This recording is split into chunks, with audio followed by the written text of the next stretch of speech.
गुज़िश्ता video में हम detail से डिस्कस कर चुके हैं यूरिक एसिड के ऊपर कि कौन से इसके काजेज़ हैं, क्यों बढ़ता है, कौन सी डाइट्स जो हैं इसके लिए रिस्पॉन्सिबल हैं।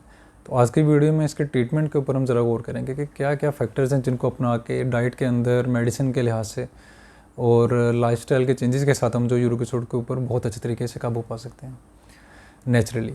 तो ये बहुत सारी चीज़ें ऐसी हैं जिसमें कि हम कहते हैं कि बहुत हाई प्योरिन डाइट्स जैसे हम डिस्कस कर चुके हैं, जो कि मौजूद बनती हैं यूरिक एसिड का, हाई फ्रक्टोज डाइट्स हैं। इनके ऊपर जिस हद तक हो सके काबू पाया जाए, इनके इस्तेमाल के ऊपर हम यूरिक एसिड के ऊपर काबू बिल्कुल सलीके के साथ पा सकते हैं।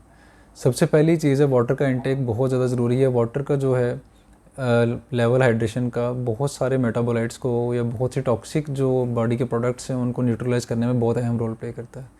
दिन में 2 से 3 लीटर का पानी यानी कि 8 गिलास तक का पानी रेगुलर इंटरवल के साथ लेना नहायत ज़रूरी होता है।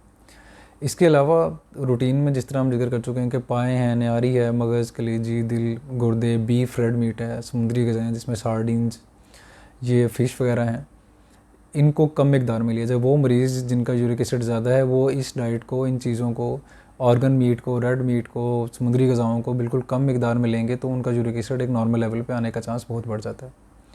इसके अलावा जो शुगरी ड्रिंक्स हैं, कोल्ड ड्रिंक्स जिस तरह हम जिक्र कर चुके हैं, सोडा कंटेनिंग, और एनर्जी ड्रिंक्स हैं, और इसके अलावा चॉकलेट्स, कैंडीज़ जो हैं इनकी मकदार बिल्कुल कम की जाए, स्पेशली बच्चों में।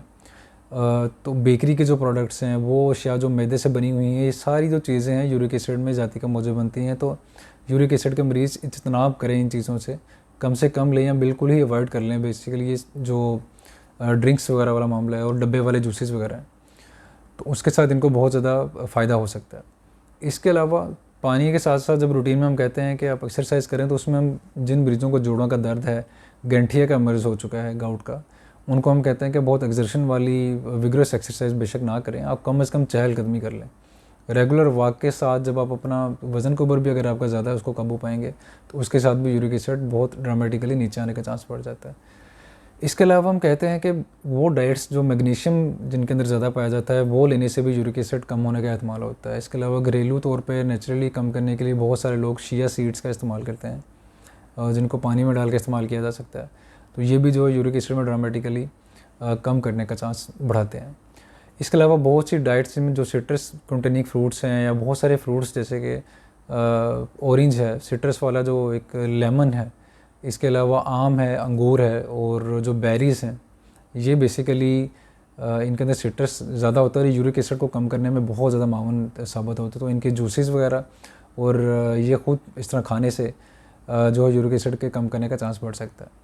तो लाइफस्टाइल में मॉडरेशन के साथ, वज़न की कमी के साथ, रेगुलर वॉक के साथ, पानी का मुनासिब इस्तेमाल के साथ, ये सारी चीज़ों के ऊपर काबू करने के साथ साथ हम जो है यूरिक एसिड के ऊपर काबू पा सकते हैं। इसके अलावा मेडिसिन के ऊपर अगर आएँ तो बहुत सारी ऐसी चीज़ें जैसे कि ज़ैंथीन ऑक्सीडेज़ के इनहिबिटर हैं जो कि यूरिक एसिड के एंड प्रोडक्ट को नहीं बनने देते।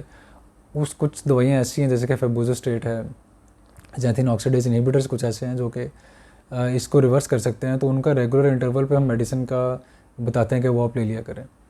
बहुत सारे मरीज़ों में हम ये भी रिकमेंड करते हैं कि अगर आपको कोई अलामतें नहीं हैं, कोई जोड़ों में दर्द नहीं, पथरी नहीं है, शुगर का एहतमाल नहीं है, तो बिला ज़रूरत दवाई लेने का फ़ायदा नहीं है, क्योंकि इन अद्वियात के भी स्पेशली साइड इफ़ेक्ट्स बहुत ज़्यादा हो सकते हैं जो कि आपकी बॉडी को और तरह से भी डैमेज कर सकते हैं।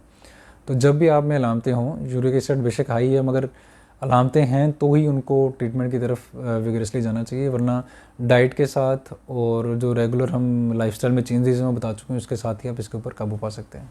Thank you.